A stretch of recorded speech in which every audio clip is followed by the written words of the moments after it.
بسم اللہ الرحمن الرحیم الحمدللہ والصلاۃ والسلام علی خاتم الانبیاء رب اشرح لی صدری ویسر لی امری واحلل عقدۃ من لسانی یفقہوا قولی۔ اقبال بھائی نے ابھی آپ کے سامنے تعارفی کلمات میں یہ بات رکھی ہے کہ ایک نیا تجربہ آپ لوگ کرنے جا رہے ہیں۔ یہ تجربہ نیا ہے بھی اور نہیں بھی ہے۔ ایک لحاظ سے جو کچھ آپ کرنے جا رہے ہیں یہ ایک سنت کی تجدید ہے۔ آپ کو یاد ہوگا کہ اہل مکہ کو دعوت دینے کے لیے اللہ کے صلی اللہ علیہ وسلم نے انہیں کھانے پہ طلب کیا تھا، اور وجہ یہی تھی کہ کھانا ایک ایسا ذریعہ ہے جو دعوت کا مؤثر ذریعہ ہے، جس میں کہ آپ اپنی بات مخاطب کے انداز کو سامنے رکھتے ہوئے کر سکتے ہیں، اور ایک ایسے ماحول میں کر سکتے ہیں جس میں آپ اپنا دل کھول کے کسی کے سامنے رکھ رہے ہیں۔ دو تین چیزیں معاف کیجیے، شکریہ۔ قرآن کریم نے جس چیز کو وضاحت سے بیان کیا ہے وہ یہ ہے کہ جب بھی آپ دعوت دینے جا رہے ہیں تو آپ کے جو اپروچ ہے اور جو آپ کا انداز ہے وہ انتہائی نرم گفتاری کا ہونا چاہیے۔ ہم بعض اوقات یہ سمجھ لیتے ہیں کہ حق کا اظہار کرنے کے لیے بہت ہی سختی کا اظہار کرنے کی ضرورت ہے، اور بالخصوص اگر مخاطب وہ ہو جو ہمارے خیال میں کچھ باطل عناصر رکھتا ہے، تو ہم چاہتے ہیں کہ باطل کے خلاف خوب قوت سے بات کو کیا جائے۔ قرآن کریم یہ بتاتا ہے کہ جب حضرت موسیٰ اور ہارون کو اللہ تعالیٰ کہتے ہیں کہ جاؤ وہ شخص باغی ہو گیا ہے، تو جو بات کہی جاتی ہے وہ یہ کہ جہاں پہ وہ طاغوت کا نمائندہ ہے وہاں تمہارا کام یہ فقولوا قولا لینا، تو اس سے جب بات کرو تو وہ قول ہو جو انتہائی لین ہو، نرم ہو، مناسب ہو، جس کا مطلب نہ مداہنت ہے نہ کمپرومائز ہے، بلکہ اس کا مطلب یہ ہے کہ مخاطب کو جیتنے کے لیے نہ کہ شکست دینے کے لیے۔ یہ دو اپروچز ہیں دعوت کی جو بڑی واضح ہیں۔ ایک وہ جس میں آپ شکست دیتے ہیں نوک جھونک سے، اس کو احمق ثابت کر کے، کم عقل ثابت کر کے، اس میں تضاد ظاہر کر کے، اور ایک یہ ہے کہ آپ اس کو ون کرتے ہیں، اس کی اس بھلائی کو جو چاہے چھوٹی سی ہو بنیاد بناتے ہو۔ دوسری بات جو سامنے رکھنے کی ہے وہ یہ کہ دعوت ایک قول بلیغ کا نام ہے، دعوت لمبے خطابات کا نام نہیں ہے، بلکہ بات مختصر لیکن وہ جو سوچ کے کی جائے، جس کے لیے آپ نے اللہ تعالیٰ سے دعا بھی کی ہو اور وہ اس کے دل میں اتر جائے۔ تیسری چیز یہ کہ جو آپ گفتگو کریں وہ بھی قرآن ہم کو بتاتا ہے۔ قرآن یہ کہتا ہے کہ جو گفتگو کی جائے وہ اس کی زبان میں کی جائے، بلسان قومی، جس کا مطلب یہ ہے اگر وہ میڈیکل ڈاکٹر ہے، اگر وہ ایک کرکٹ پلیئر ہے، اگر وہ ایک تاجر ہے، اگر وہ ایک طالب علم ہے، تو اس کے ذہن کو، اس کے مزاج کو پس نظر سامنے رکھتے ہوئے بات کیجیے۔ اگلی چیز بتائی جاتی ہے ہمیں کہ جو آپ بات کریں وہ اس کو بھلائی کی نصیحت ہو، بجائے اس کے کہ آپ تنقید سے، اس پر کسی جرح سے آغاز کریں، آپ ایک بھلائی کی بات سے آغاز کریں۔ اور اگلی بات یہ کہ اس چیز کو مستقل طور پر کیا جائے، یہ محض ایک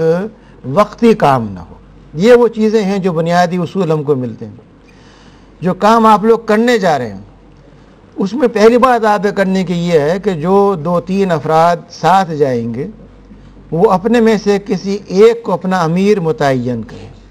حدیث کہتی ہے کہ جب بھی آپ تین افراد ہوں ایک کو امیر بنا لیں، اور پھر آپ یہ طے کریں کہ جہاں آپ جا رہے ہیں، جس سے بات کرنی ہے، وہ کون صاحب ہیں، گفتگو کا آغاز کون کرے گا اور مسئلہ کیا ہے۔ اگر وہ صاحب غیر فعال ہو گئے ہیں گزشتہ چند سالوں میں، چند مہینوں میں، اور وجہ یہ تھی کہ کوئی بات ان کی نہیں مانی گئی یا کوئی تجویز نہیں سنی گئی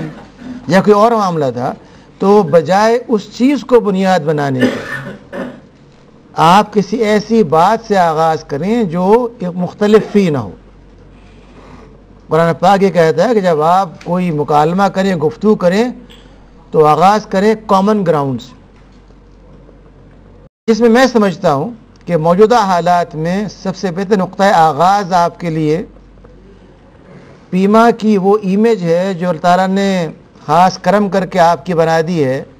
کہ آپ ایک ریلیف کو آگے بڑھانے والی تنظیم ہے۔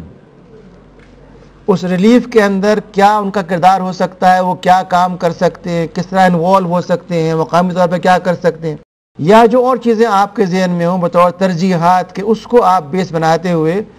آغاز کریں، اور اگر ضرورت سمجھیں تو جو غلط فہمی پیدا ہوئی ہو جس کی بنا پہ وہ غیر فعال ہو گئے ہیں، زیر بحث نہ اور زیر بحث نہ لائیں، کیونکہ آپ کا مدعا جو ہے وہ برجز پیدا کرنا ہے، اس میں رکاوٹ پیدا کرنا نہیں ہے۔ اس چیز کو کرتے ہوئے بالخصوص جو آپ کو کام کرنا چاہیے وہ یہ کہ جاتے ہوئے آپ میں سے ہر فرد اللہ تعالیٰ سے خلوص سے دعا کرے کہ جو کام آپ کرنے جا رہے ہیں اس میں وہ آپ کی نصرت کرے، امداد کرے۔ عام طور پہ ہم سمجھ لیتے ہیں کہ ہم تو 25 سال سے دعوت دے رہے ہیں، فلاں فلاں آیات اور فلاں حدیثیں یاد ہیں، اور ہم آسانی سے کسی کو گرما دیں گے۔ وہ گرمانا کبھی نہیں ہو سکتا جب اللہ کی امداد شامل نہ ہو، جب تک آپ یہ دعا نہ کریں۔ اس بات کی بھی کوشش کریں کہ جب آپ کسی سے بات کر رہے ہیں تو آپ کا انداز ایک مدرس کا نہ ہو بلکہ طالب علم کا ہو۔ دعوت دینے جب آپ جا رہے ہیں تو یہ خیال نہ ہو میں دعوت سمجھا ہوا ہوں، سب کچھ سمجھا دوں گا، آپ آمادہ کر دوں گا، بلکہ آپ بطور ایک طالب علم کے، ایک سیکھنے والے کے، لرنر کے مل کر کے کوشش کریں کہ کوئی چیز ایسی ہو جس سے کہ آپ اس فرد سے فائدہ حاصل کر سکیں۔ پہلے کوئی 30 سال پہلے ایک بہت ہی معروف دائی جماعت اسلامی کے ایک پورے خطے کے امیر غلام اعظم صاحب کے ساتھ اس موضوع پہ گفتگو کا اتفاق ہوا، اور ہم نے ان سے پوچھا آپ جب دعوت دینے جاتے ہیں تو کیا کرتے ہیں؟ تو ان کا ہمارے سامنے 3 نکات ہوتے ہیں۔ ایک تو یہ کہ جو شخص ہمارا مخالف ہے اسے ہم نیوٹرلائز کم از کم کر دیں، دوسرے یہ کہ جو بارڈر پہ ہے اسے ہم اپنے اندر لے آئیں، تیسرے یہ جو ہم سے اتفاق رکھتا ہے اسے ہم اپنا رکن بنا سکیں۔ آپ ترجیحات طے کریں کہ آپ کی ترجیحات کیا ہیں۔ جو بات انہوں نے سمجھائی ہمیں وہ ترجیحات کی ہے،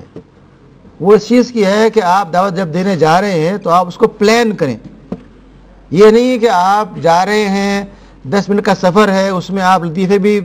سن رہے ہیں، قصے کہانیاں بھی ہو رہی ہیں، پہنچ کے آپ نے کہا اب دعوت دینی ہے۔ جب آپ نکل رہے ہیں ایک کام کے لیے تو سنجیدگی کے ساتھ،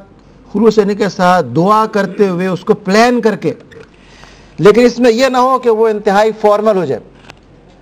کیونکہ آپ جو موقع پیدا کیا ہے وہ انفارمل موقع ہے، اس میں کوئی خطاب کرنے کی ضرورت نہیں ہے، بلکہ تقسیم کار کر لیں کہ کس چیز کو، کس بھائی کو زیادہ ایمفیسائز کرنا ہے۔ یہ یاد رکھیے کہ دعوت کے اسلوب آپ کو مل جائیں، کتابوں کے اندر بھی، قرآن میں مل جائیں گے، لیکن دعوت کے اسلوب کوئی متعین نہیں ہے۔ دعوت ایک انتہائی آرٹسٹک کام ہے جس میں آپ کو ہر موقع پر یہ دیکھنا ہوگا کہ اس وقت کیا چیز زیادہ مفید ہے۔ یہ جو دورہ آپ کا ہے، سن 83 میں ہم نے ایک مشروعی سی نوعیت کی، اور وہ یہ تھی کہ مختلف بازاروں میں، مختلف مقامات پر اور مساجد میں عملی طور پہ لوگوں کو دعوت سکھائی جائے، تقریریں نہ ہوں بلکہ 7 یا 9 افراد کا ایک گروپ ہو جو جا کر کے ان سے مل کے دعوت